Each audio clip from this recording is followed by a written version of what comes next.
بسم الله الرحمن الرحيم. ألف لام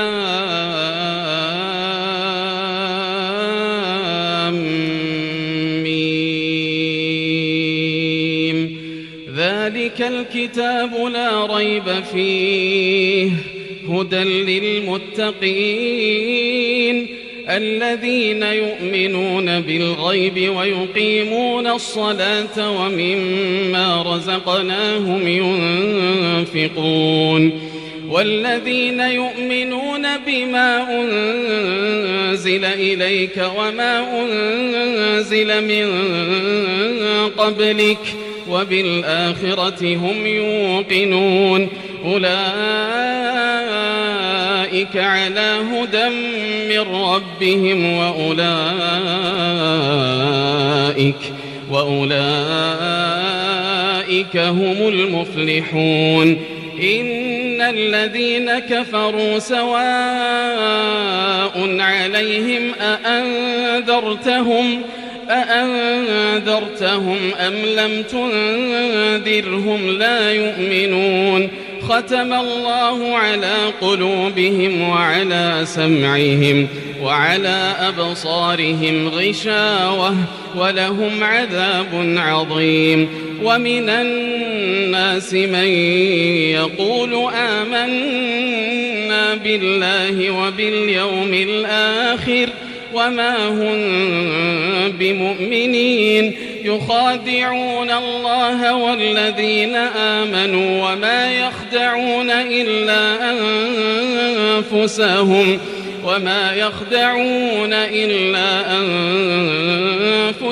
وما يشعرون. في قلوبهم مرض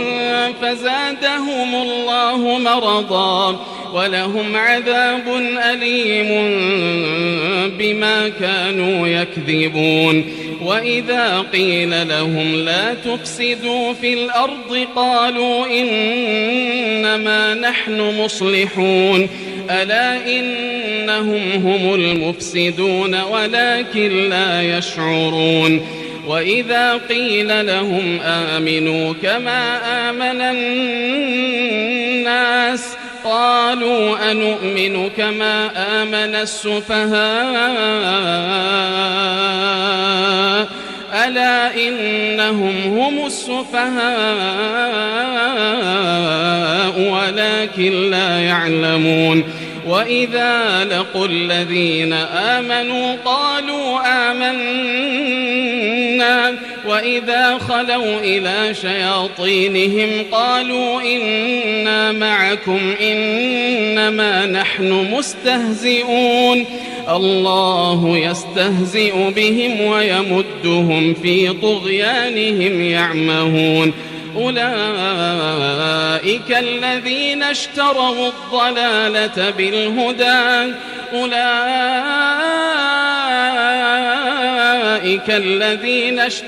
الضلالة بالهدى فما ربحت تجارتهم وما كانوا مهتدين. مثلهم كمثل الذي استوقد نارا فلما أضاءت ما حوله ذهب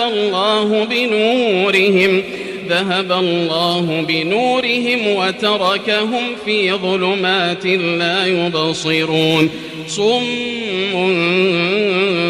بكم عمي فهم لا يرجعون. أو كصيب من السماء فيه ظلمات ورعد وبرق يجعلون أصابعهم في آذانهم من الصواعق حذر الموت والله محيط بالكافرين. يكاد البرق يخطف أبصارهم كلما أضاء لهم مشوا فيه وإذا أظلم عليهم قاموا ولو شاء الله لذهب بسمعهم وأبصارهم إن الله على كل شيء قدير. يا أيها الناس اعبدوا ربكم الذي خلقكم والذين من قبلكم لعلكم تتقون. الذي جعل لكم الأرض فراشا والسماء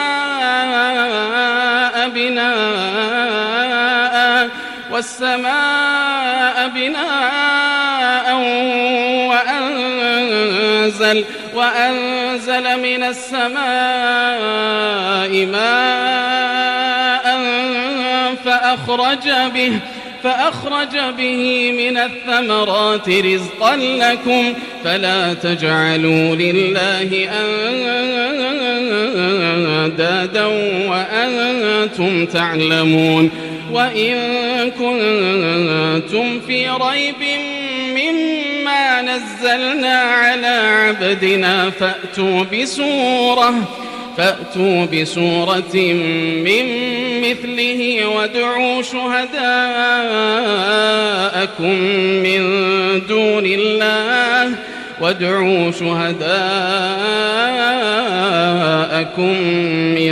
دون الله إن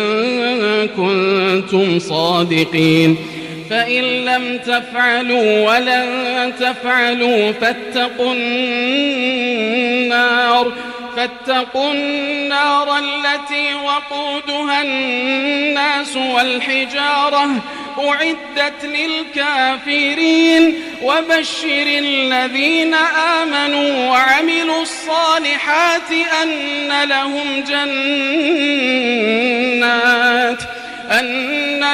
جنات تجري من تحتها الأنهار كلما رزقوا منها من ثمرة رزقا قالوا هذا الذي رزقنا من قبل وأتوا به متشابها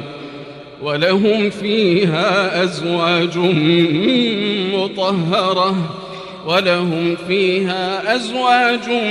مطهرة وهم فيها خالدون. إن الله لا يستحيي أن يضرب مثلا ما بعوضة فما فوقها فأما الذين آمنوا فيعلمون أنه الحق من ربهم وأما الذين كفروا فيقولون ماذا أراد الله بهذا مثلا يضل به كثيرا ويهدي به كثيرا وما يضل به إلا الفاسقين الذين ينقضون عهد الله من بعد ميثاقه ويقطعون ما أمر الله به أن يوصل ويفسدون في الأرض أولئك هم الخاسرون. كيف تكفرون بالله وكنتم أمواتا فأحياكم ثم يميتكم ثم يحييكم ثم إليه ترجعون. هو الذي خلق لكم ما في الأرض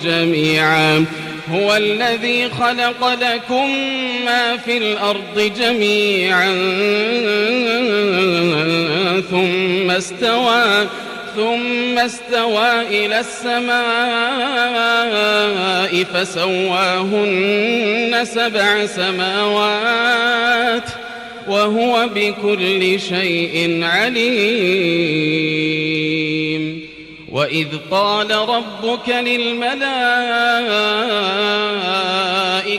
إني جاعل في الأرض خليفة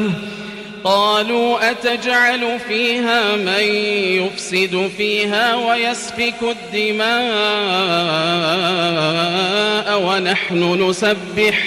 ونحن نسبح بحمدك ونقدس لك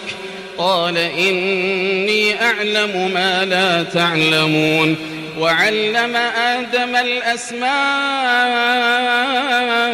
كلها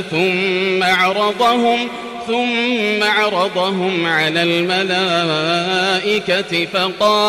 فقال أنبئوني بأسماء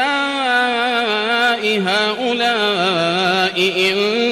كنتم صادقين قالوا سبحانك لا علم لنا إلا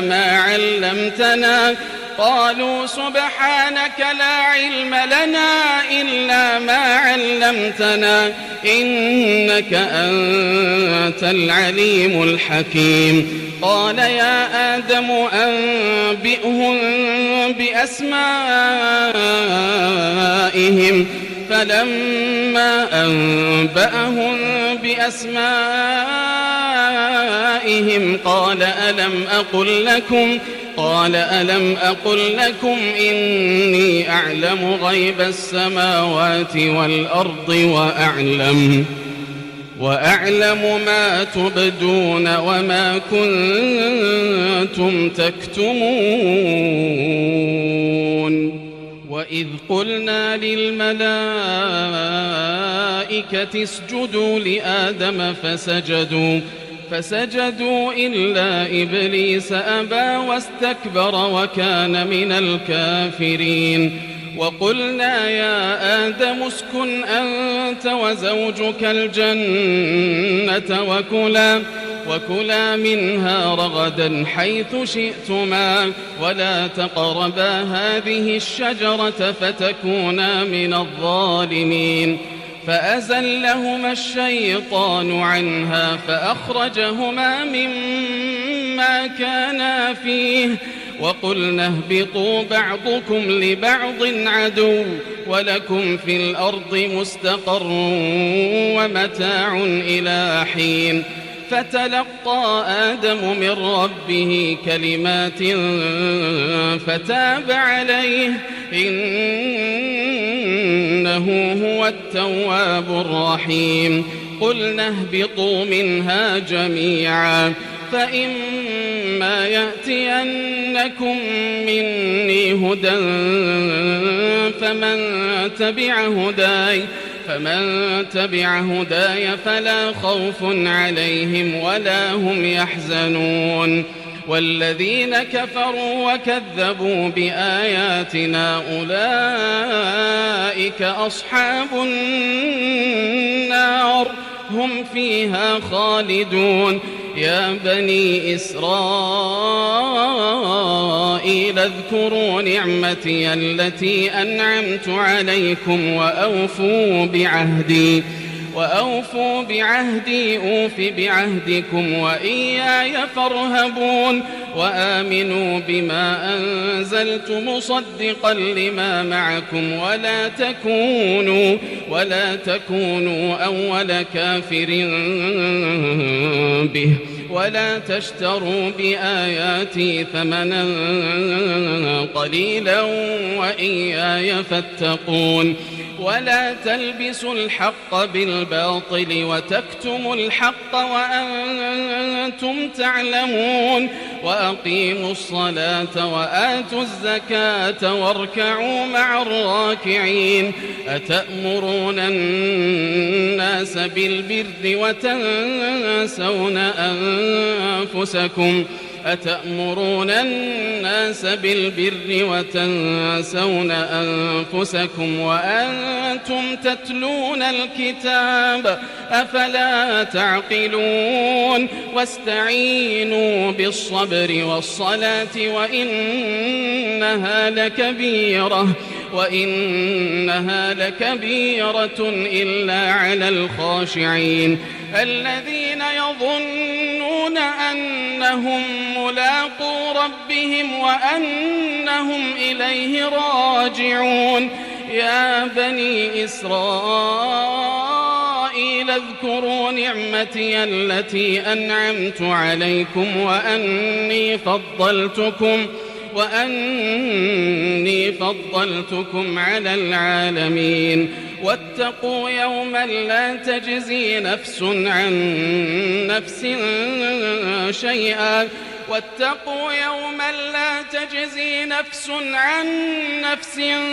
شيئا ولا يقبل منها شفاعة ولا يؤخذ منها عدل ولا هم ينصرون وإذ نجيناكم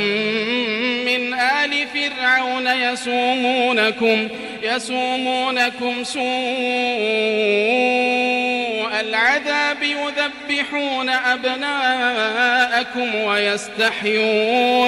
يذبحون أبناءكم ويستحيون نساءكم وفي ذلكم بلاء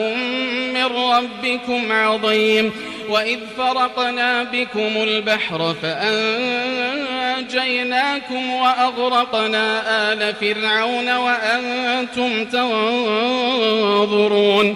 وإذ واعدنا موسى 40 ليلة ثم اتخذتم العجل من بعده وأنتم ظالمون ثم عفونا عنكم من بعد ذلك لعلكم تشكرون وإذ آتينا موسى الكتاب والفرقان لعلكم تهتدون وإذ قال موسى لقومه يا قوم إنكم ظلمتم أنفسكم باتخاذكم العجل فتوبوا إلى بارئكم فاقتلوا أنفسكم ذلكم خير لكم عند بارئكم فتاب عليكم إنه هو التواب الرحيم وإذ قلتم يا موسى لن نؤمن لك حتى نرى الله جهرة فأخذتكم الصاعقة وأنتم تنظرون ثم بعثناكم من بعد موتكم لعلكم تشكرون وظللنا عليكم الغمام وأنزلنا عليكم المن والسلوى كلوا من طيبات ما رزقناكم وما ظلمونا ولكن كانوا أنفسهم يظلمون وإذ قلنا ادخلوا هذه القرية فكلوا منها حيث شئتم رغدا وادخلوا الباب سجدا وقولوا حطة نغفر لكم خطاياكم وسنزيد المحسنين فبدل الذين ظلموا قولا غير الذي قيل لهم فأنزلنا على الذين ظلموا رجزا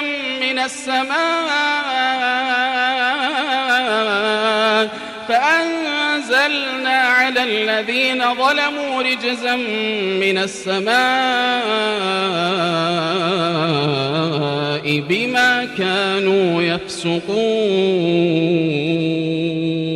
وإذ استسقى موسى لقومه فقلنا اضرب بعصاك الحجر فانفجرت منه 12 عينا قد علم كل أناس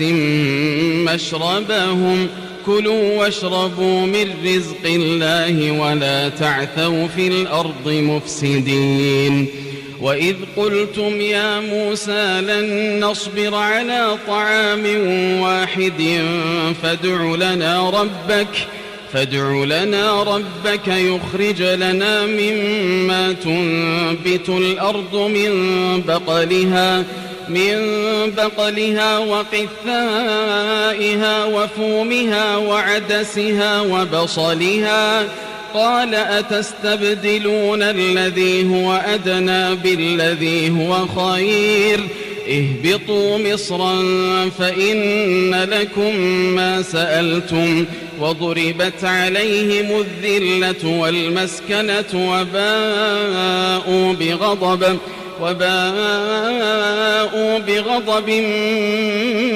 من الله ذلك بأنهم كانوا يكفرون بآيات الله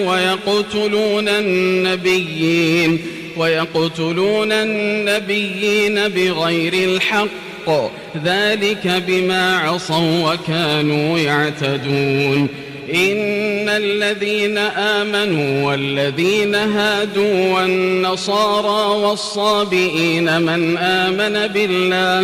من آمن بالله واليوم الآخر وعمل صالحا فلهم أجرهم عند ربهم ولا خوف عليهم ولا هم يحزنون وإذ أخذنا ميثاقكم ورفعنا فوقكم الطور خذوا ما آتيناكم بقوة واذكروا ما فيه لعلكم تتقون ثم توليتم من بعد ذلك فلولا فضل الله عليكم ورحمته لكنتم من الخاسرين ولقد علمتم الذين اعتدوا منكم في السبت فقلنا لهم كونوا قردة خاسئين فجعلناها نكالا لما بين يديها وما خلفها وموعظة للمتقين وإذ قال موسى لقومه إن الله يأمركم أن تذبحوا بقرة قالوا أتتخذنا هزوا قال أعوذ بالله أن أكون من الجاهلين قالوا ادع لنا ربك يبين لنا ما هي قال إنه يقول إنها بقرة لا فارض ولا بكر عوان بين ذلك فافعلوا ما تؤمرون قالوا ادع لنا ربك يبين لنا ما لونها قال إنه يقول إنها بقرة صفراء فاقع لونها تسر الناظرين قالوا ادع لنا ربك يبين لنا ما هي إن البقرة شابه علينا وإنا إن شاء الله لمهتدون قال إنه يقول إنها بقرة لا ذلول تثير الأرض ولا تسقي الحرث مسلمة لا شية فيها قالوا الآن جئت بالحق فذبحوها وما كادوا يفعلون وإذ قتلتم نفسا فادارأتم فيها والله مخرج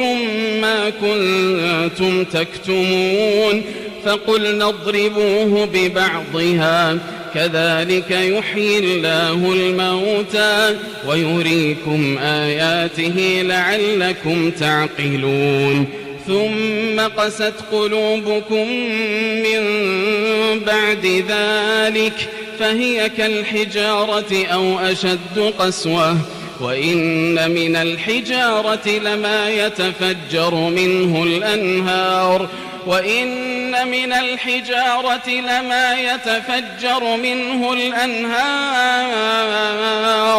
وإن منها لما يشقق فيخرج منه الماء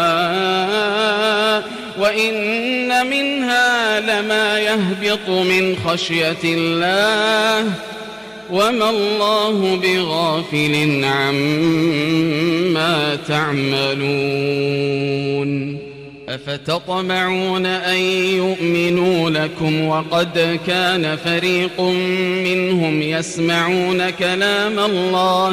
وقد كان فريق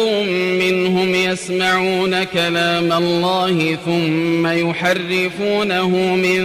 بعد ما عقلوه وهم يعلمون وإذا لقوا الذين آمنوا قالوا آمنا وإذا خلا بعضهم إلى بعض قالوا أتحدثونهم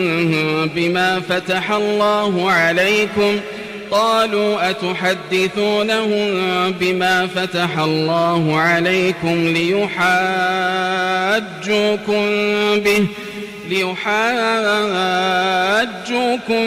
به عند ربكم أفلا تعقلون أولا يعلمون أن الله يعلم ما يسرون وما يعلنون ومنهم أميون لا يعلمون الكتاب إلا أماني وإن هم إلا يظنون فويل للذين يكتبون الكتاب بأيديهم ثم يقولون هذا من عند الله ليشتروا به ثمنا قليلا فويل لهم مما كتبت أيديهم وويل لهم مما يكسبون وقالوا لن تمسنا النار إلا أياما معدودة قل أتخذتم عند الله عهدا فلن يخلف الله عهده أم تقولون على الله ما لا تعلمون بلى من كسب سيئة وأحاطت به خطيئته فأولئك أصحاب النار هم فيها خالدون والذين آمنوا وعملوا الصالحات أولئك أصحاب الجنة هم فيها خالدون وإذ أخذنا ميثاق بني إسرائيل لا تعبدون إلا الله وبالوالدين إحسانا وذي القربى واليتامى والمساكين وقولوا للناس حسنا وأقيموا الصلاة وآتوا الزكاة ثم توليتم إلا قليلا منكم وأنتم معرضون وإذ أخذنا ميثاقكم لا تسفكون دماءكم ولا تخرجون أنفسكم من دياركم ثم أقررتم وأنتم تشهدون ثم أنتم هؤلاء تقتلون أنفسكم وتخرجون فريقا منكم من ديارهم تظاهرون عليهم بالإثم والعدوان وإن يأتوكم أسارى تفادوهم وهو محرم عليكم إخراجهم أفتؤمنون ببعض الكتاب وتكفرون ببعض فما جزاء من يفعل ذلك منكم إلا خزي في الحياة الدنيا ويوم القيامة يردون إلى أشد العذاب وما الله بغافل عما تعملون أولئك الذين اشتروا الحياة الدنيا بالآخرة فلا يخفف عنهم العذاب ولا هم ينصرون ولقد آتينا موسى الكتاب وقفينا من بعده بالرسل وآتينا عيسى ابن مريم البينات وأيدناه بروح القدس أفكلما جاءكم رسول بما لا تهوى أنفسكم استكبرتم ففريقا كذبتم وفريقا تقتلون وقالوا قلوبنا غلف بل لعنهم الله بكفرهم فقليلا ما يؤمنون ولما جاءهم كتاب من عند الله مصدق لما معهم وكانوا من قبل يستفتحون على الذين كفروا فلما جاءهم ما عرفوا كفروا به فلعنة الله على الكافرين بئس ما اشتروا به أنفسهم أن يكفروا بما أنزل الله بغيا أن ينزل الله من فضله على من يشاء من عباده فباءوا بغضب على غضب وللكافرين عذاب مهين وإذا قيل لهم آمنوا بما أنزل الله قالوا نؤمن بما أنزل علينا ويكفرون بما وراءه وهو الحق مصدقا لما معهم قل فلم تقتلون أنبياء الله من قبل إن كنتم مؤمنين ولقد جاءكم موسى بالبينات ثم اتخذتم العجل من بعده وأنتم ظالمون وإذ أخذنا ميثاقكم ورفعنا فوقكم الطور خذوا ما آتيناكم بقوة واسمعوا قالوا سمعنا وعصينا وأشربوا في قلوبهم العجل بكفرهم قل بئس ما يأمركم به إيمانكم إن كنتم مؤمنين قل إن كانت لكم الدار الآخرة عند الله خالصة من دون الناس فتمنوا الموت إن كنتم صادقين ولن يتمنوه أبدا بما قدمت أيديهم والله عليم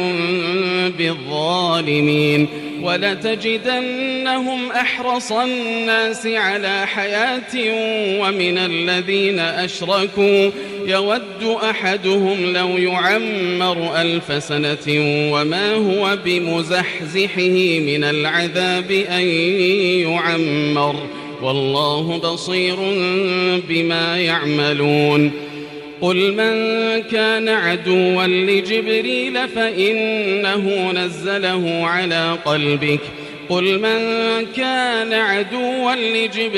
فإنه نزله على قلبك بإذن الله مصدقا لما بين يديه وهدى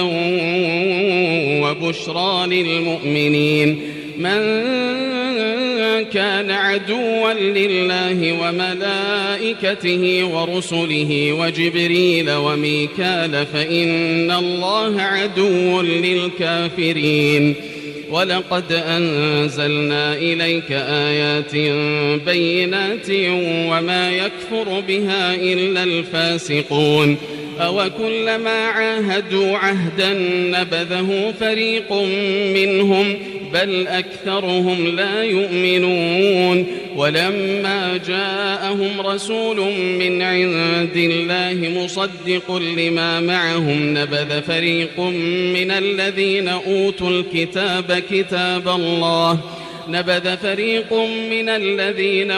الكتاب كتاب الله وراء ظهورهم كأنهم لا يعلمون واتبعوا ما تتلو الشياطين على ملك سليمان وما كفر سليمان ولكن الشياطين كفروا يعلمون الناس السحر وما أنزل على الملكين ببابل هاروت وماروت وما يعلمان من أحد حتى يقولا إنما نحن فتنة فلا تكفر فيتعلمون منهما ما يفرقون به بين المرء وزوجه وما هم بضارين به من أحد إلا بإذن الله ويتعلمون ما يضرهم ولا ينفعهم ولقد علموا لمن اشتراه ما له في الآخرة من خلاق ولبئس ما شروا به أنفسهم لو كانوا يعلمون ولو أنهم آمنوا واتقوا لمثوبة من عند الله خير لو كانوا يعلمون يا أيها الذين آمنوا لا تقولوا راعنا وقولوا انظرنا واسمعوا وللكافرين عذاب أليم ما يود الذين كفروا من أهل الكتاب ولا المشركين أن ينزل عليكم من خير من ربكم والله يختص برحمته من يشاء والله يختص برحمته من يشاء والله ذو الفضل العظيم ما ننسخ من آية أو ننسها نأت بخير منها أو مثلها ألم تعلم أن الله على كل شيء قدير ألم تعلم أن الله له ملك السماوات والأرض وما لكم من دون الله من ولي ولا نصير أم تريدون أن تسألوا رسولكم كما سئل موسى من قبل ومن يتبدل الكفر بالإيمان فقد ضل سواء السبيل ود كثير من أهل الكتاب لو يردونكم من بعد إيمانكم كفارا حسدا من عند أنفسهم من بعد ما تبين لهم الحق فاعفوا واصفحوا حتى يأتي الله بأمره إن الله على كل شيء قدير وأقيموا الصلاة وآتوا الزكاة وما تقدموا لأنفسكم من خير تجدوه عند الله إن الله بما تعملون بصير وقالوا لن يدخل الجنة إلا من كان هودا أو نصارى تلك أمانيهم قل هاتوا برهانكم إن كنتم صادقين بلى من أسلم وجهه لله وهو محسن فله أجره عند ربه ولا خوف عليهم ولا هم يحزنون وقالت اليهود ليست النصارى على شيء وقالت النصارى ليست اليهود على شيء وهم يتلون الكتاب كذلك قال الذين لا يعلمون مثل قولهم فالله يحكم بينهم يوم القيامة فيما كانوا فيه يختلفون ومن أظلم ممن منع مساجد الله أن يذكر فيها اسمه وسعى في خرابها ومن أظلم ممن منع مساجد الله أن يذكر فيها اسمه وسعى في خرابها أولئك ما كان لهم أن يدخلوها إلا خائفين لهم في الدنيا خزي ولهم في الآخرة عذاب عظيم ولله المشرق والمغرب فأينما تولوا فثم وجه الله إن الله واسع عليم وقالوا اتخذ الله ولدا سبحانه بل له ما في السماوات والأرض كل له قانتون بديع السماوات والأرض وإذا قضى أمرا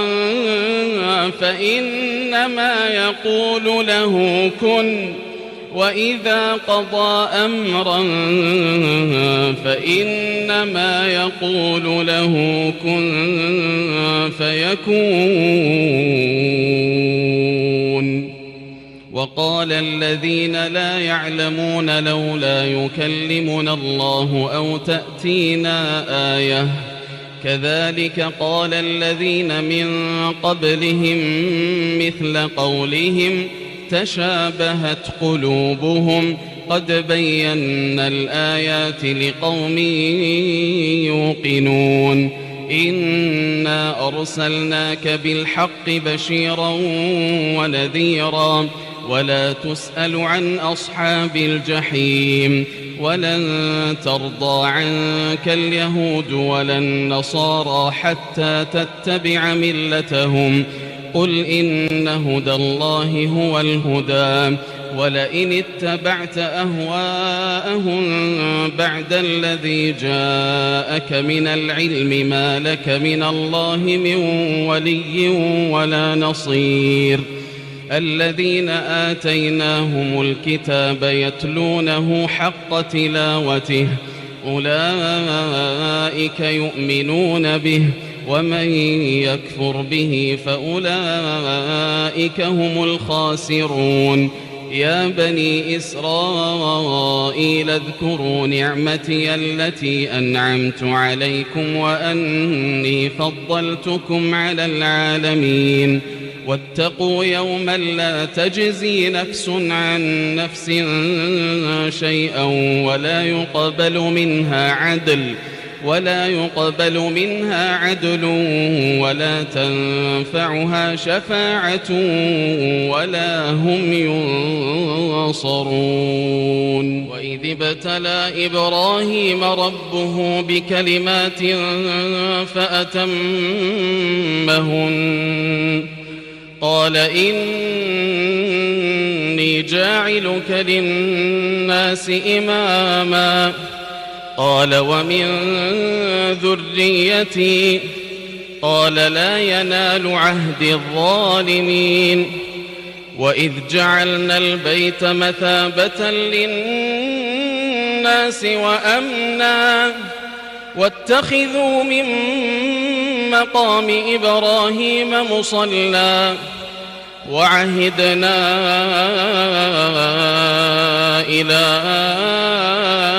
إبراهيم وإسماعيل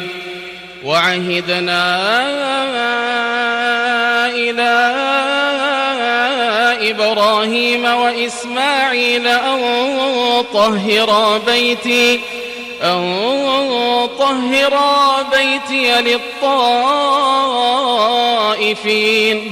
للطائفين والعاكفين والركع السجود وإذ قال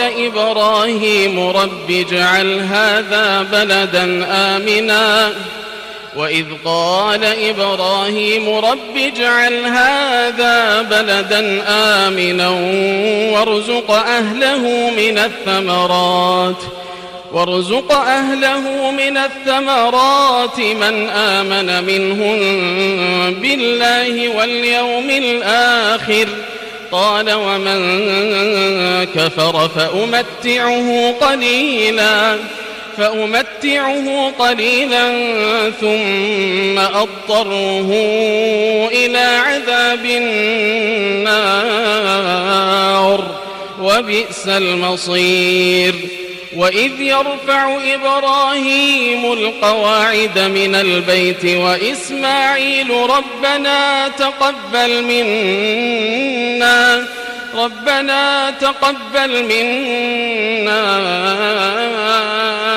إنك أنت السميع العليم. ربنا واجعلنا مسلمين لك ومن ذريتنا أمة مسلمة لك وأرنا مناسكنا وتب علينا إنك أنت التواب الرحيم. ربنا وابعث فيهم رسولا منهم يتلو عليهم آياتك ويعلمهم الكتاب والحكمة ويزكيهم إنك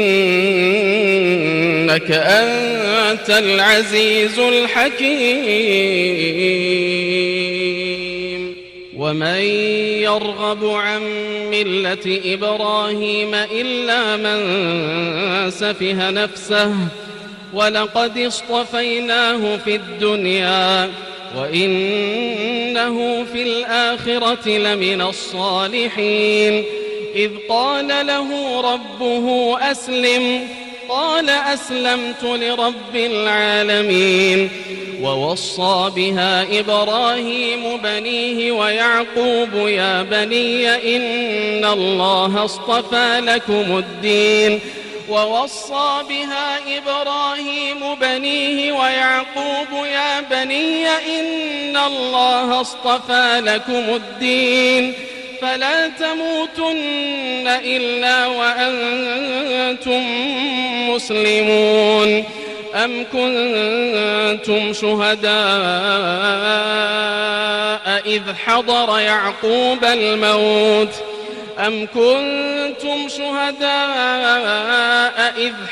يعقوب الموت إذ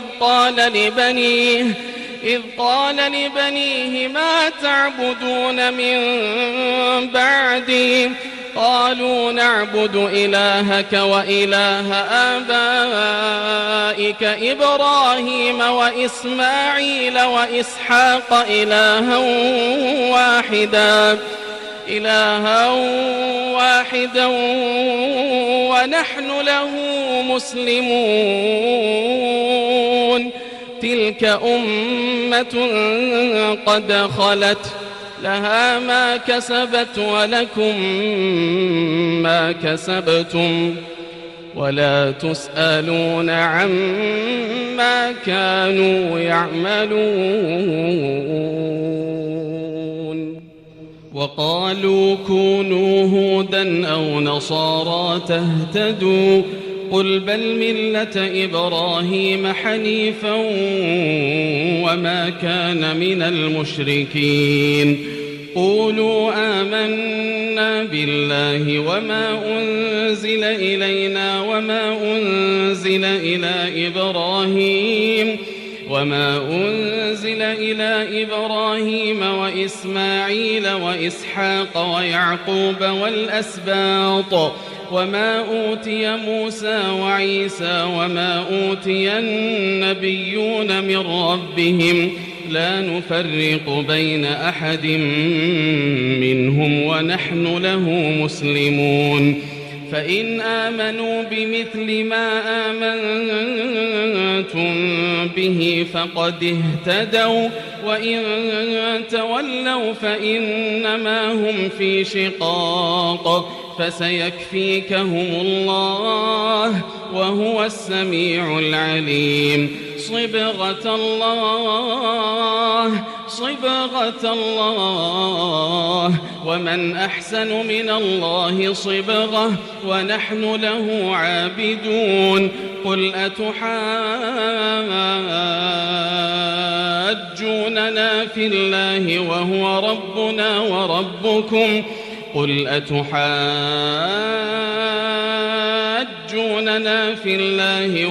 ربنا وربكم ولنا أعمالنا ولكم أعمالكم ونحن له مخلصون.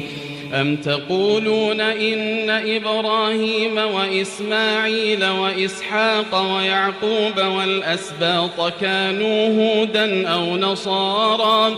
قل أأنتم أعلم أم الله؟ ومن أظلم ممن كتم شهادة عنده من الله وما الله بغافل عما تعملون. تلك أمة قد خلت لها ما كسبت ولكم ما كسبتم ولا تسألون عما كانوا يعملون. سيقول السفهاء من الناس ما ولاهم عن قبلتهم التي كانوا عليها قل لله المشرق والمغرب يهدي من يشاء إلى صراط مستقيم. وكذلك جعلناكم أمة وسطا لتكونوا شهداء على الناس ويكون الرسول عليكم شهيدا. وما جعلنا القبلة التي كنت عليها إلا لنعلم من يتبع الرسول ممن ينقلب على عقبيه. وإن كانت لكبيرة إلا على الذين هدى الله وما كان الله ليضيع إيمانكم إن الله بالناس لرؤوف رحيم. قد نرى تقلب وجهك في السماء فلنولينك قبلة ترضاها فول وجهك شطر المسجد الحرام وحيث ما كنتم فولوا وجوهكم شطره وإن الذين أوتوا الكتاب ليعلمون أنه الحق من ربهم وما الله بغافل عما يعملون. ولئن أتيت الذين أوتوا الكتاب بكل آية ما تبعوا قبلتك وما أنت بتابع قبلتهم وما بعضهم بتابع قبلة بعض. ولئن اتبعت أهواءهم من بعد ما جاءك من العلم إنك إذا لمن الظالمين. الذين آتيناهم الكتاب يعرفونه كما يعرفون أبناءهم وإن فريقا منهم ليكتمون الحق وهم يعلمون. الحق من ربك فلا تكونن من الممترين. ولكل وجهة هو موليها فاستبقوا الخيرات أينما تكونوا يأت بكم الله جميعا إن الله على كل شيء قدير. ومن حيث خرجت فول وجهك شطر المسجد الحرام وإنه للحق من ربك وما الله بغافل عما تعملون. ومن حيث خرجت فول وجهك شطر المسجد الحرام وحيث ما كنتم فولوا وجوهكم شطره لئلا يكون للناس عليكم حجة إلا الذين ظلموا منهم فلا تخشوهم واخشوني ولأتم نعمتي عليكم ولعلكم تهتدون كما أرسلنا فيكم رسولا منكم يتلو عليكم آياتنا ويزكيكم ويعلمكم الكتاب والحكمة ويعلمكم ما لم تكونوا تعلمون فاذكروني أذكركم واشكروا لي ولا تكفرون يا أيها الذين آمنوا استعينوا بالصبر والصلاة إن الله مع الصابرين ولا تقولوا لمن يقتل في سبيل الله أموات بل أحياء ولكن لا تشعرون ولنبلونكم بشيء من الخوف والجوع ونقص من الأموال والأنفس والثمرات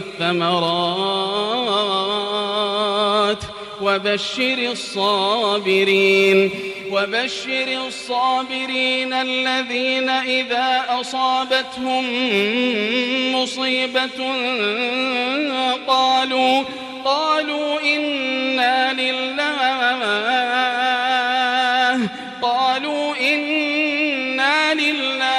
وإنا إليه راجعون أولئك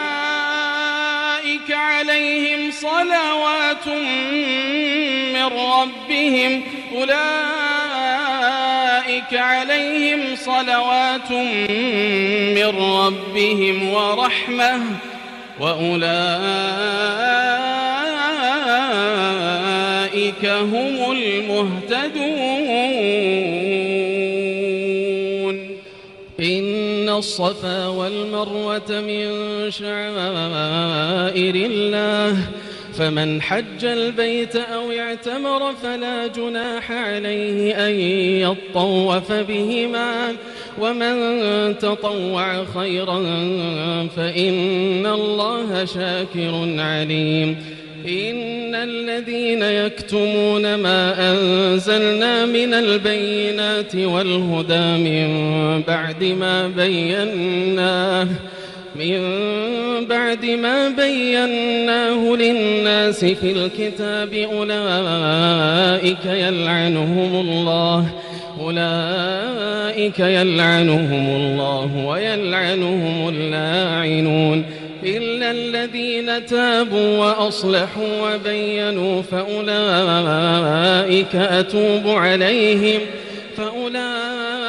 أتوب عليهم وأنا التواب الرحيم إن الذين كفروا وماتوا وهم كفار أولئك عليهم لعنة الله والملائكة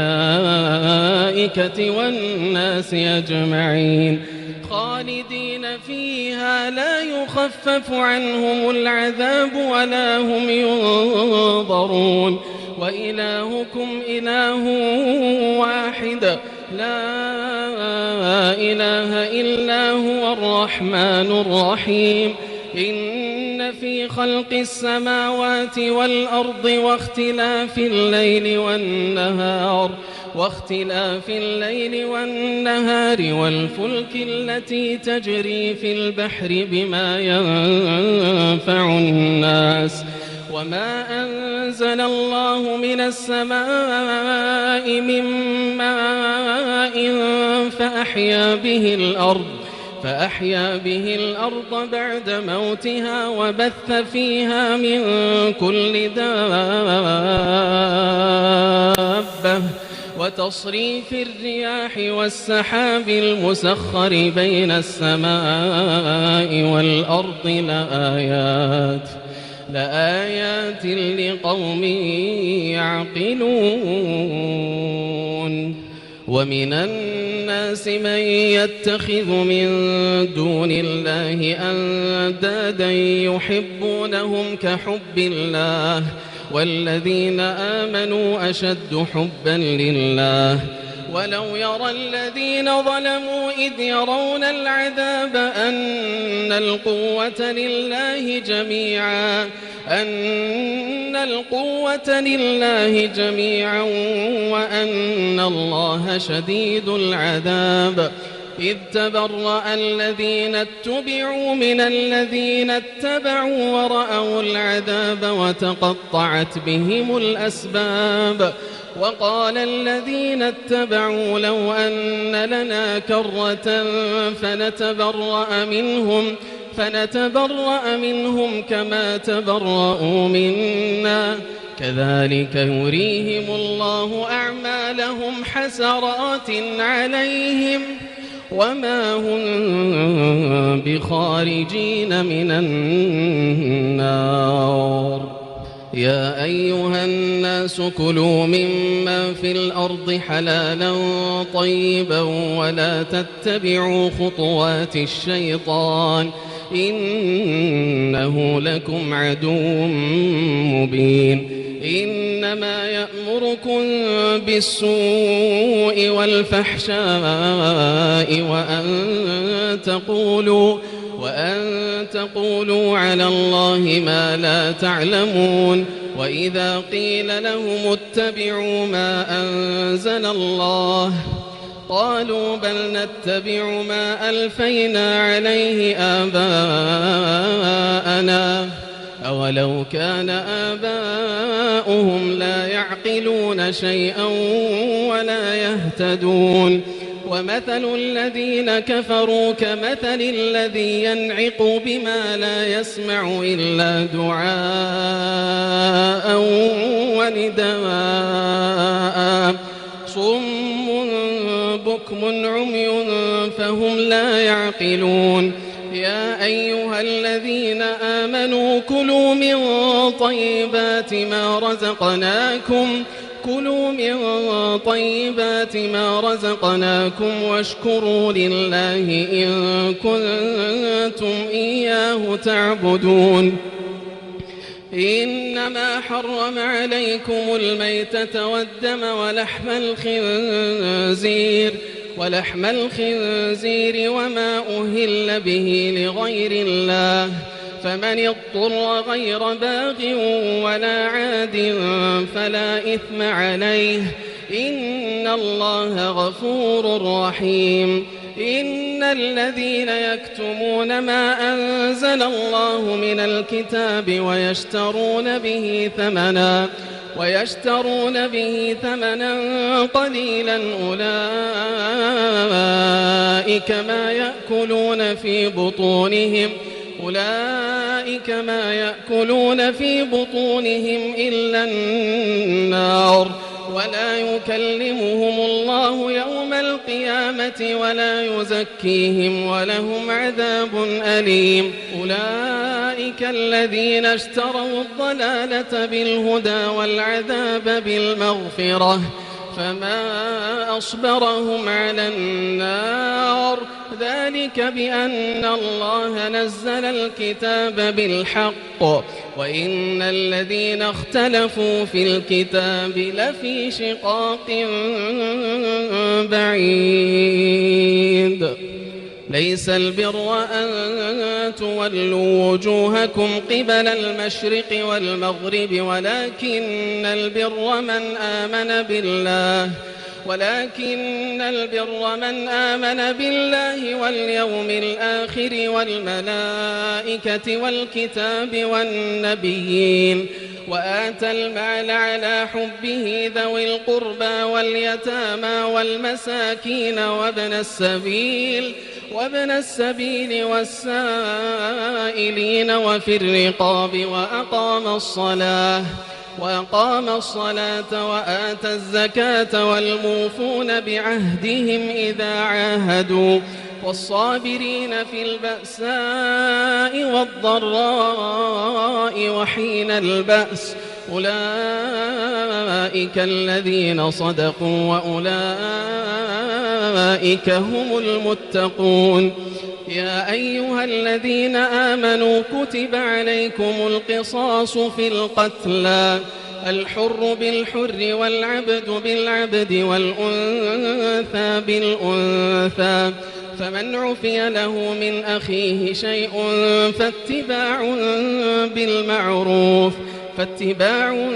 بالمعروف وأداء إليه بإحسان ذلك تخفيف من ربكم ورحمة فمن اعتدى بعد ذلك فله عذاب أليم. ولكم في القصاص حياة يا أولي الألباب لعلكم تتقون. كتب عليكم إذا حضر أحدكم الموت إن ترك خيرا الوصية للوالدين والأقربين بالمعروف حقا على المتقين فمن بدله بعدما سمعه فإنما إثمه على الذين يبدلونه إن الله سميع عليم. فمن خاف من موص جنفا أو إثما فأصلح بينهم فلا إثم عليه إن الله غفور رحيم. يا أيها الذين آمنوا كتب عليكم الصيام كما كتب على الذين من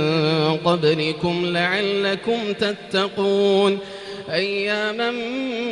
معدودات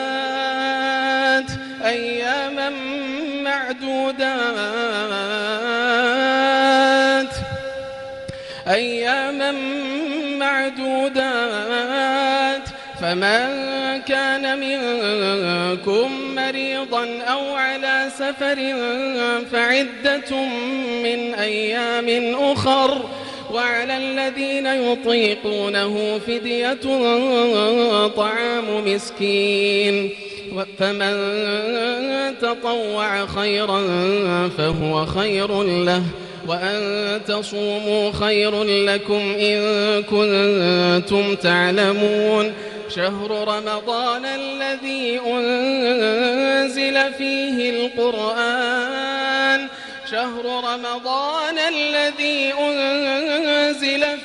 القرآن هدى للناس وبينات من الهدى والفرقان فمن شهد منكم الشهر فليصمه ومن كان مريضا أو على سفر فعدة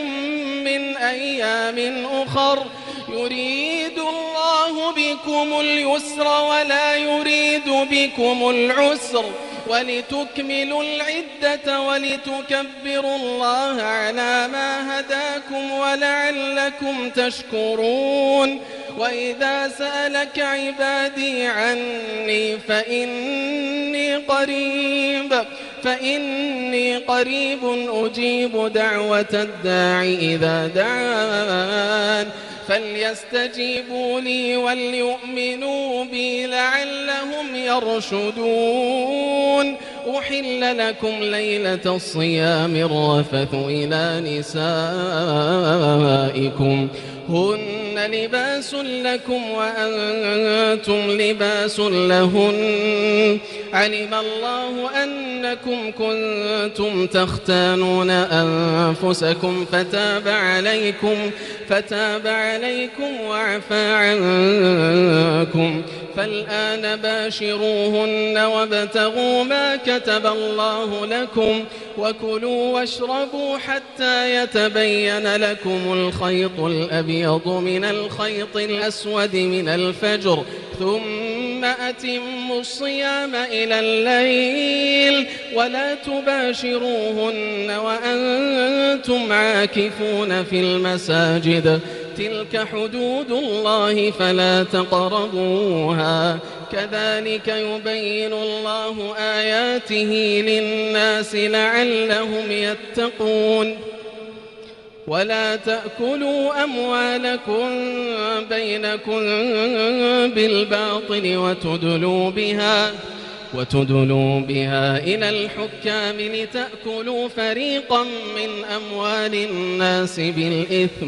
لتأكلوا فريقا من أموال الناس بالإثم وأنتم تعلمون يسألونك عن الأهلة قل هي مواقيت للناس والحج وليس البر بأن تأتوا البيوت من ظهورها ولكن البر من اتقى وأتوا البيوت من أبوابها واتقوا الله لعلكم تفلحون وقاتلوا في سبيل الله الذين يقاتلونكم ولا تعتدوا إن الله لا يحب المعتدين واقتلوهم حيث ثقفتموهم وأخرجوهم من حيث أخرجوكم والفتنة أشد من القتل ولا تقاتلوهم عند المسجد الحرام حتى يقاتلوكم فيه فإن قاتلوكم فاقتلوهم كذلك جزاء الكافرين فإن انتهوا فإن الله غفور رحيم وقاتلوهم حتى لا تكون فتنة ويكون الدين لله فإن انتهوا فلا عدوان إلا على الظالمين الشهر الحرام بالشهر الحرام والحرمات قصاص فمن اعتدى عليكم فاعتدوا عليه بمثل ما اعتدى عليكم واتقوا الله واعلموا أن الله مع المتقين وأنفقوا في سبيل الله ولا تلقوا بأيديكم إلى التهلكة وأحسنوا إن الله يحب المحسنين وأتموا الحج والعمرة لله فإن أحصرتم فما استيسر من الهدي ولا تحلقوا رؤوسكم حتى يبلغ الهدي محله فمن كان منكم مريضا أو به أذى من رأسه ففدية من صيام أو صدقة أو نسك فإذا أمنتم فمن تمتع بالعمرة إلى الحج فما استيسر من الهدي فمن لم يجد فصيام 3 أيام في الحج و7 إذا رجعتم تلك 10 كاملة ذلك لمن لم يكن أهله حاضر المسجد الحرام واتقوا الله واعلموا أن الله شديد العقاب الحج أشهر معلومات فمن فرض فيهن الحج فلا رفث ولا فسوق ولا جدال في الحج وما تفعلوا من خير يعلمه الله وتزودوا فإن خير الزاد التقوى واتقون يا أولي الألباب ليس عليكم جناح أن تبتغوا فضلا من ربكم فإذا أفضتم من عرفات فاذكروا الله عند المشعر الحرام واذكروه كما هداكم وإن كنتم من قبله لمن الضالين ثم أفيضوا من حيث أفاض الناس واستغفروا الله إن الله غفور رحيم فإذا قضيتم مناسككم فاذكروا الله كذكركم آباءكم أو أشد ذكرا فمن الناس من يقول ربنا آتنا في الدنيا وما له في الآخرة من خلاق ومنهم من يقول ربنا آتنا في الدنيا حسنة ومنهم من يقول ربنا آتنا في الدنيا حسنة وفي الآخرة حسنة وقنا عذاب النار أولئك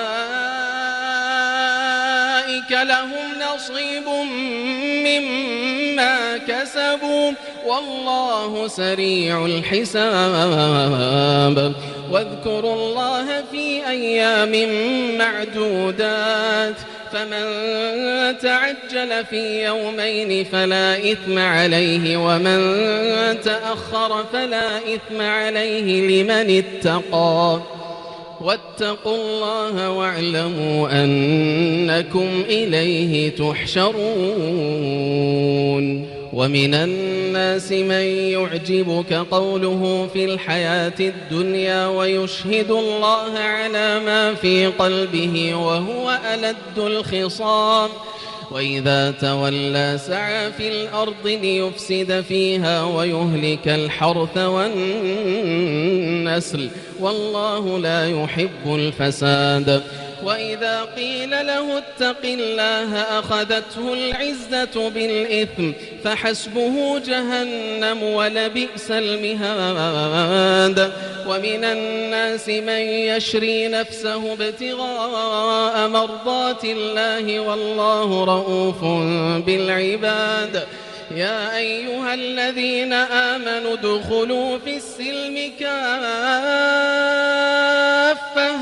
ادخلوا في السلم كافة ولا تتبعوا خطوات الشيطان إنه لكم عدو مبين فإن زللتم من بعد ما جاءتكم البينات فاعلموا أن الله عزيز حكيم هل ينظرون إلا أن يأتيهم الله في ظلل من الغمام والملائكة وقضي الأمر وإلى الله ترجع الأمور سل بني إسرائيل كم آتيناهم من آية بينة ومن يبدل نعمة الله من بعد ما جاءته فإن الله شديد العقاب زين للذين كفروا الحياة الدنيا ويسخرون من الذين آمنوا والذين اتقوا فوقهم يوم القيامة والله يرزق من يشاء بغير حساب كان الناس أمة واحدة فبعث الله النبيين مبشرين ومنذرين وأنزل معهم الكتاب بالحق ليحكم بين الناس فيما اختلفوا فيه وما اختلف فيه إلا الذين أوتوه من بعد ما جاءتهم البينات بغيا بينهم فهدى الله الذين آمنوا لما اختلفوا فيه من الحق بإذنه والله يهدي من يشاء إلى صراط مستقيم أم حسبتم أن تدخلوا الجنة ولما يأتكم مثل الذين خلوا من قبلكم مستهم البأساء والضراء وزلزلوا حتى يقول الرسول والذين آمنوا معه متى نصر الله ألا إن نصر الله قريب يسألونك ماذا ينفقون قل ما أنفقتم من خير فللوالدين والأقربين واليتامى والمساكين وابن السبيل وما تفعلوا من خير فإن الله به عليم كتب عليكم القتال وهو كره لكم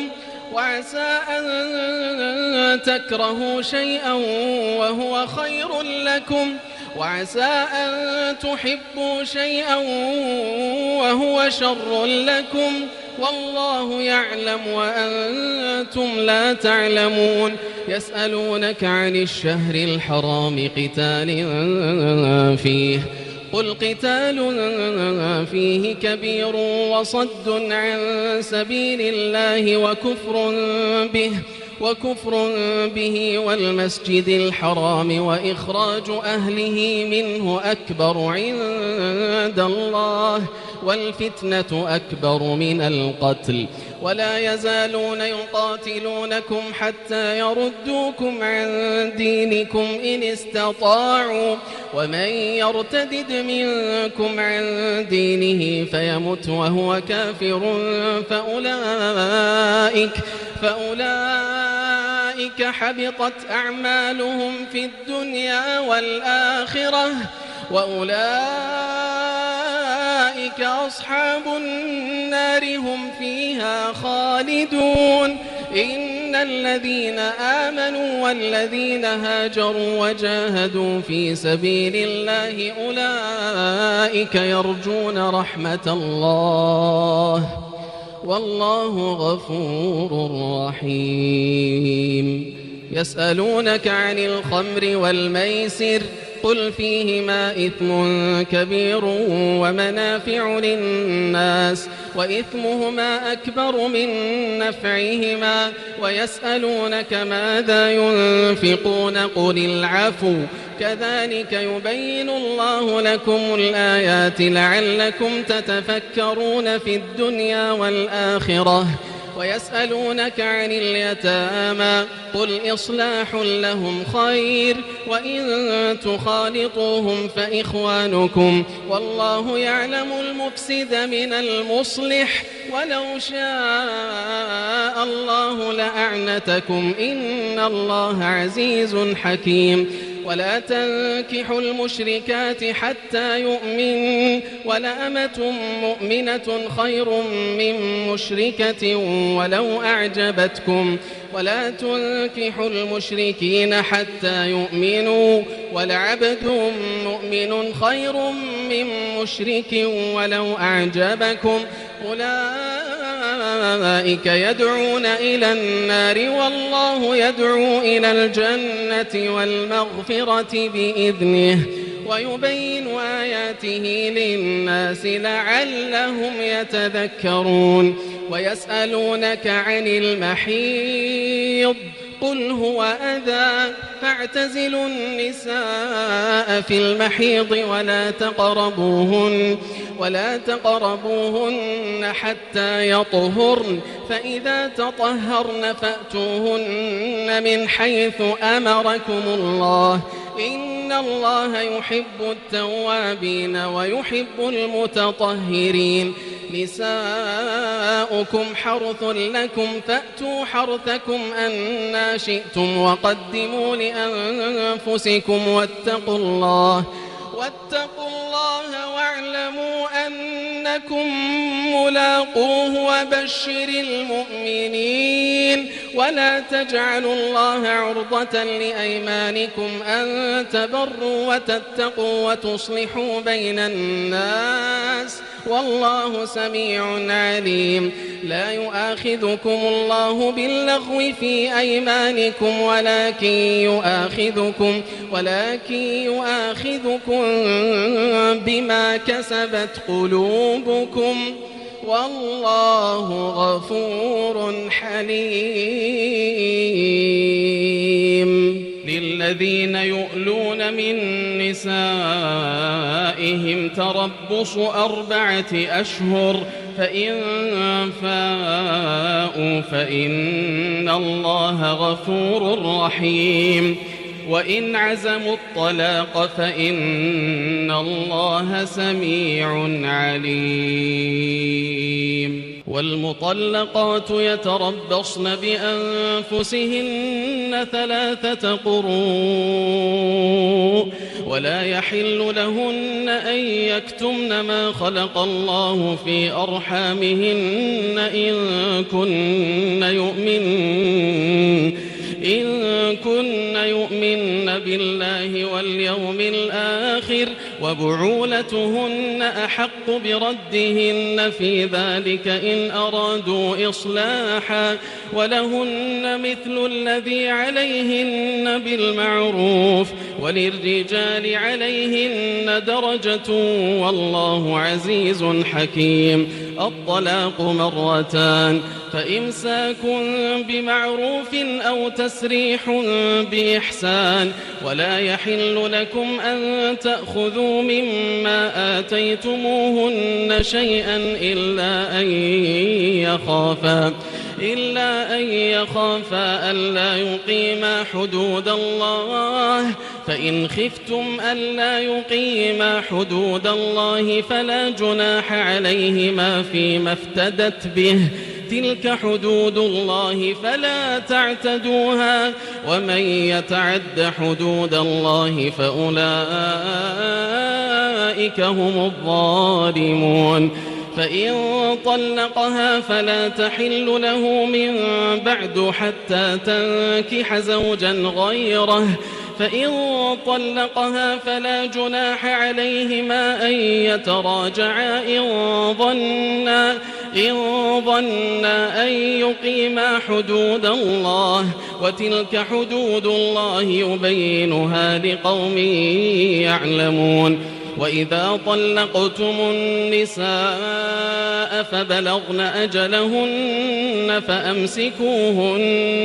فأمسكوهن بمعروف أو سرحوهن بمعروف ولا تمسكوهن ضرارا لتعتدوا ومن يفعل ذلك فقد ظلم نفسه. ولا تتخذوا آيات الله هزوا واذكروا نعمة الله عليكم وما أنزل عليكم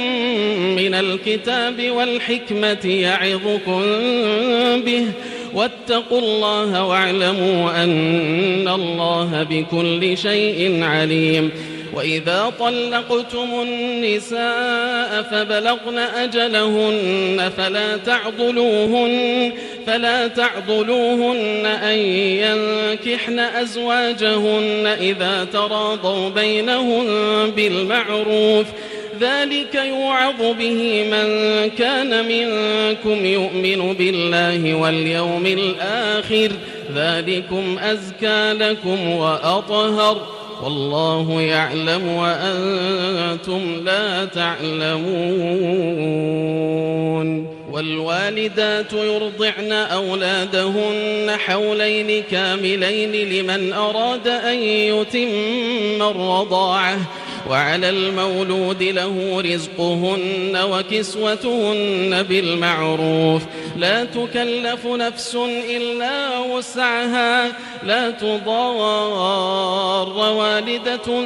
بولدها ولا مولود له بولده وعلى الوارث مثل ذلك فإن أرادا فصالا عن تراض منهما وتشاور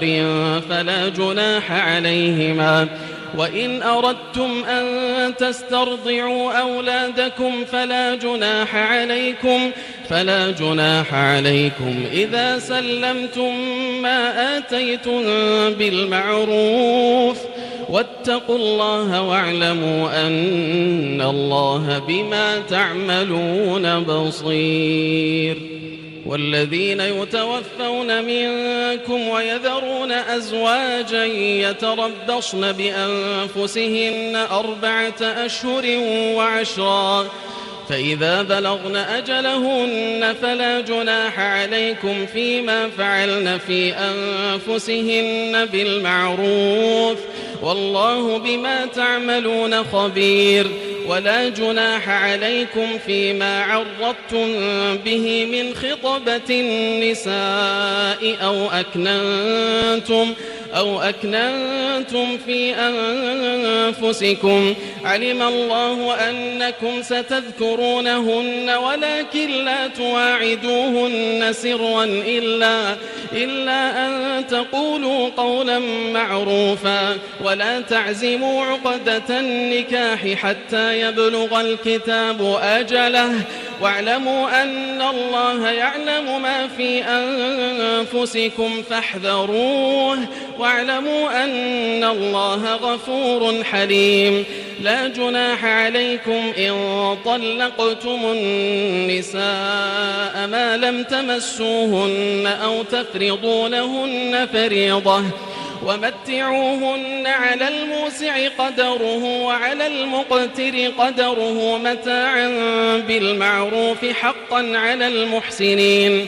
وإن طلقتموهن من قبل أن تمسوهن وقد فرضتم لهن فريضة فنصف ما فرضتم إلا أن يعفون أو يعفو الذي بيده عقدة النكاح وأن تعفوا أقرب للتقوى ولا تنسوا الفضل بينكم إن الله بما تعملون بصير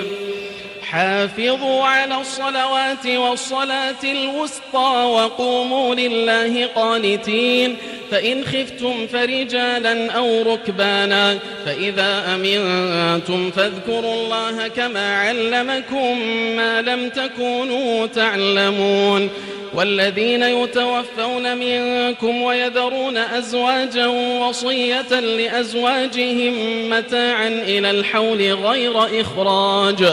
فإن خرجن فلا جناح عليكم فيما فعلن في أنفسهن من معروف والله عزيز حكيم وللمطلقات متاع بالمعروف حقا على المتقين كذلك يبين الله لكم آياته لعلكم تعقلون ألم تر إلى الذين خرجوا من ديارهم وهم ألوف حذر الموت ألم تر إلى الذين خرجوا من ديارهم وهم ألوف حذر الموت فقال لهم الله موتوا ثم أحياهم إن الله لذو فضل على الناس ولكن أكثر الناس لا يشكرون وقاتلوا في سبيل الله واعلموا أن الله سميع عليم من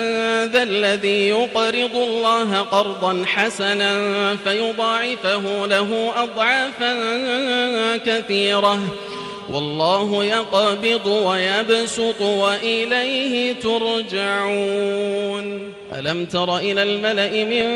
بني إسرائيل من بعد موسى إذ قالوا لنبي له مبعث لنا ملكا نقاتل في سبيل الله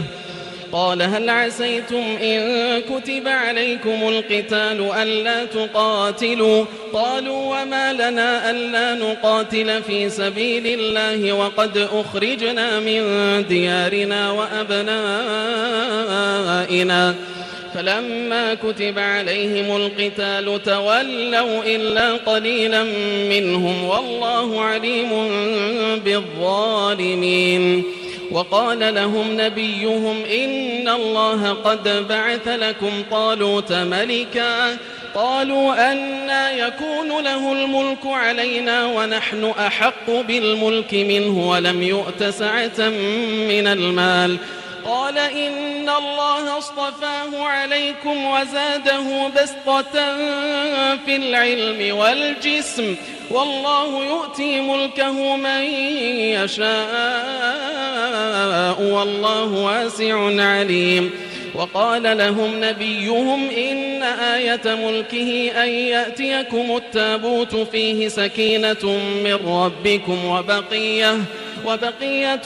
مما ترك آل موسى وآل هارون تحمله الملائكة الملائكة إن في ذلك لآية لكم إن كنتم مؤمنين فلما فصل طالوت بالجنود قال إن الله مبتليكم بنهر فمن شرب منه فليس مني ومن لم يطعمه فإنه مني إلا من اغترف غرفة بيده فشربوا منه إلا قليلا منهم فلما جاوزه هو والذين آمنوا معه قالوا لا طاقة لنا اليوم بجالوت وجنوده قال الذين يظنون أنهم ملاقو الله كم من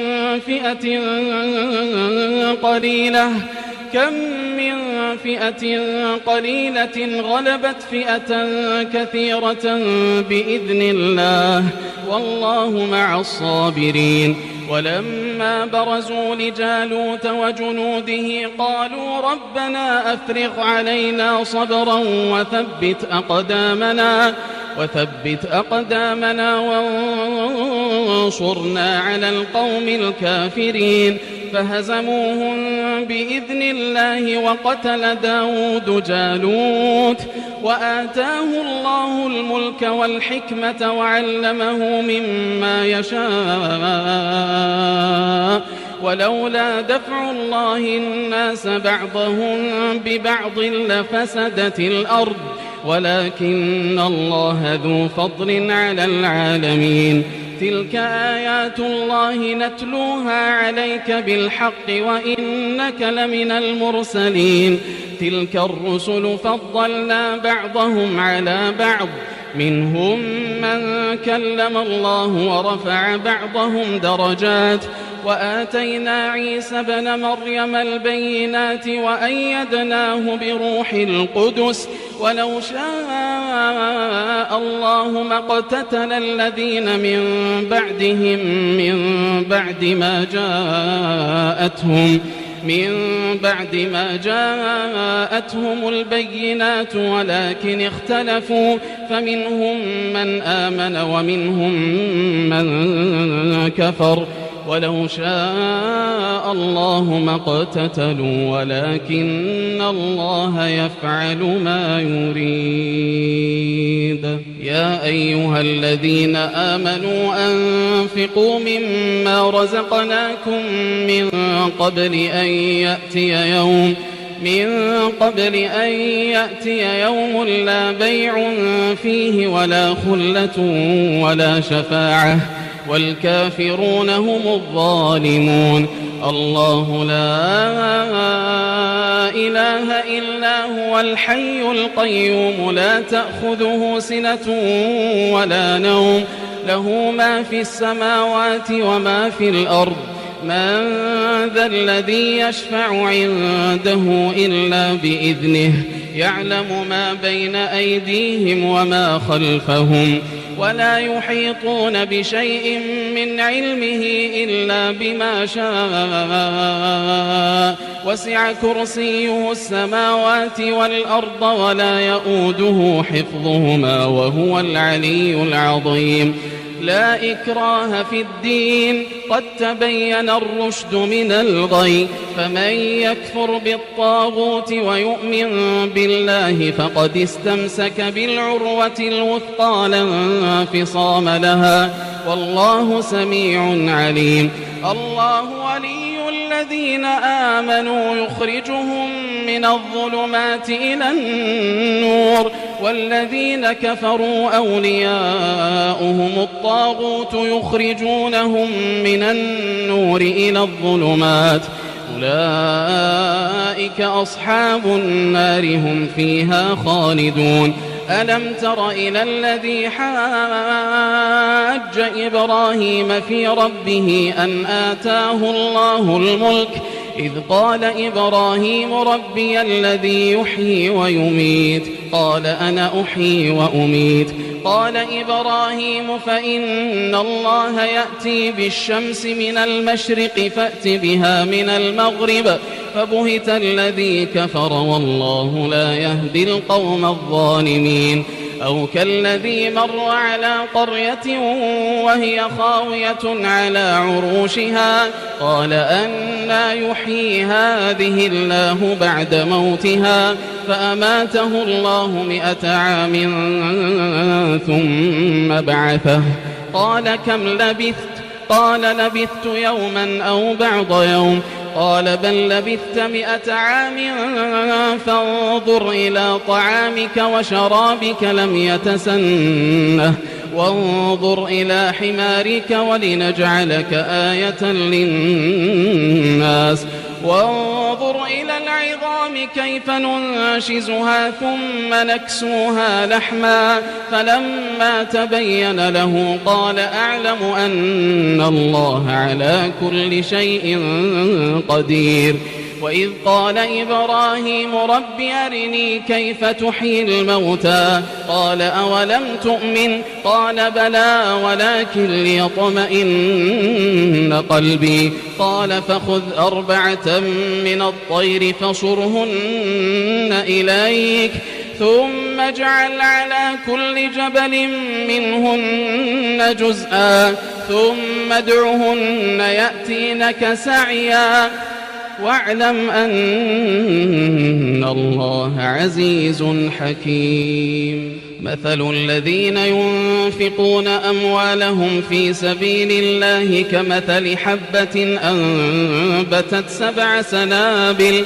في كل سنبلة 100 حبة والله يضاعف لمن يشاء والله واسع عليم الذين ينفقون أموالهم في سبيل الله ثم لا يتبعون ما أنفقوا منا ولا أذى لهم أجرهم عند ربهم ولا خوف عليهم ولا هم يحزنون قول معروف ومغفرة خير من صدقة يتبعها أذى والله غني حليم يا أيها الذين آمنوا لا تبطلوا صدقاتكم بالمن والأذى كالذي ينفق ماله رئاء الناس ولا يؤمن بالله واليوم الآخر فمثله كمثل صفوان عليه تراب فأصابه وابل فتركه صلدا لا يقدرون على شيء مما كسبوا والله لا يهدي القوم الكافرين ومثل الذين ينفقون أموالهم ابتغاء مرضات الله وتثبيتا من أنفسهم كمثل جنة بربوة أصابها وابل فآتت أكلها ضعفين فإن لم يصبها وابل فطل والله بما تعملون بصير أيود أحدكم أن تكون له جنة من نخيل وأعناب تجري من تحتها الأنهار له فيها من كل الثمرات وأصابه الكبر وله ذرية ضعفاء فأصابها إعصار فيه نار فاحترقت كذلك يبين الله لكم الآيات لعلكم تتفكرون يا أيها الذين آمنوا أنفقوا من طيبات ما كسبتم ومما أخرجنا لكم من الأرض ولا تيمموا الخبيث منه تنفقون ولستم بآخذيه إلا أن تغمضوا فيه واعلموا أن الله غني حميد الشيطان يعدكم الفقر ويأمركم بالفحشاء والله يعدكم مغفرة منه وفضلا والله واسع عليم يؤتي الحكمة من يشاء ومن يؤت الحكمة فقد أوتي خيرا كثيرا وما يذكر إلا أولو الألباب وما أنفقتم من نفقة أو نذرتم من نذر فإن الله يعلمه وما للظالمين من أنصار إن تبدوا الصدقات فنعما هي وإن تخفوها وتؤتوها الفقراء فهو خير لكم ويكفر عنكم من سيئاتكم والله بما تعملون خبير ليس عليك هداهم ولكن الله يهدي من يشاء وما تنفقوا من خير فلأنفسكم وما تنفقون إلا ابتغاء وجه الله وما تنفقوا من خير يوفى إليكم وأنتم لا تظلمون للفقراء الذين أحصروا في سبيل الله لا يستطيعون ضربا في الأرض يحسبهم الجاهل أغنياء من التعفف تعرفهم بسيماهم لا يسألون الناس إلحافا وما تنفقوا من خير فإن الله به عليم الذين ينفقون أموالهم بالليل والنهار سرا وعلانية فلهم أجرهم عند ربهم ولا خوف عليهم ولا هم يحزنون الذين يأكلون الربا لا يقومون إلا كما يقوم الذي يتخبطه الشيطان من المس ذلك بأنهم قالوا إنما البيع مثل الربا وأحل الله البيع وحرم الربا فمن جاءه موعظة من ربه فانتهى فله ما سلف وأمره إلى الله ومن عاد فأولئك أصحاب النار هم فيها خالدون يمحق الله الربا ويربي الصدقات والله لا يحب كل كفار أثيم إن الذين آمنوا وعملوا الصالحات وأقاموا الصلاة وآتوا الزكاة لهم أجرهم عند ربهم ولا خوف عليهم ولا هم يحزنون يا أيها الذين آمنوا اتقوا الله وذروا ما بقي من الربا إن كنتم مؤمنين فإن لم تفعلوا فأذنوا بحرب من الله ورسوله وإن تبتم فلكم رؤوس أموالكم لا تظلمون ولا تظلمون وإن كان ذو عسرة فنظرة إلى ميسرة وأن تصدقوا خير لكم إن كنتم تعلمون واتقوا يوما ترجعون فيه إلى الله ثم توفى كل نفس ما كسبت وهم لا يظلمون يا أيها الذين آمنوا إذا تداينتم بدين إلى أجل مسمى فاكتبوه وليكتب بينكم كاتب بالعدل ولا يأب كاتب أن يكتب كما علمه الله فليكتب وليملل الذي عليه الحق وليتق الله ربه ولا يبخس منه شيئا فإن كان الذي عليه الحق سفيها أو ضعيفا أو لا يستطيع أن يمل هو فليملل وليه بالعدل واستشهدوا شهيدين من رجالكم فإن لم يكونا رجلين فرجل وامرأتان ممن ترضون من الشهداء أن تضل إحداهما فتذكر إحداهما الأخرى ولا يأبى الشهداء إذا ما دعوا ولا تسأموا أن تكتبوه صغيرا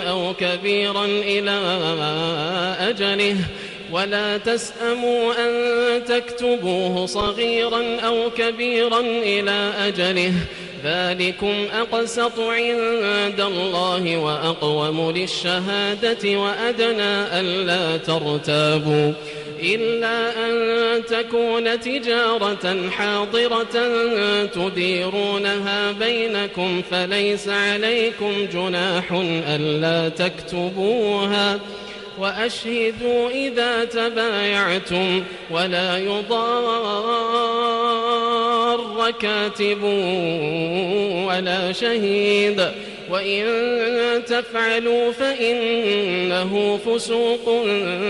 بكم واتقوا الله ويعلمكم الله والله بكل شيء عليم وإن كنتم على سفر ولم تجدوا كاتبا فرهان مقبوضة فإن أمن بعضكم بعضا فليؤدي الذي اؤتمن أمانته وليتق الله ربه ولا تكتموا الشهادة ومن يكتمها فإنه آثم قلبه والله بما تعملون عليم لله ما في السماوات وما في الأرض وإن تبدوا ما في أنفسكم أو تخفوه يحاسبكم به الله فيغفر لمن يشاء ويعذب من يشاء والله على كل شيء قدير آمن الرسول بما أنزل إليه من ربه والمؤمنون كل آمن بالله وملائكته وكتبه ورسله لا نفرق بين أحد من رسله وقالوا سمعنا وأطعنا غفرانك ربنا وإليك المصير لا يكلف الله نفسا إلا وسعها لها ما كسبت وعليها ما اكتسبت ربنا لا تؤاخذنا إن نسينا أو أخطأنا ربنا لا تؤاخذنا إن نسينا أو أخطأنا ربنا ولا تحمل علينا إصرا كما حملته على الذين من قبلنا ربنا ولا تحملنا ما لا طاقة لنا به واعف عنا واغفر لنا وارحمنا أنت مولانا فانصرنا على القوم الكافرين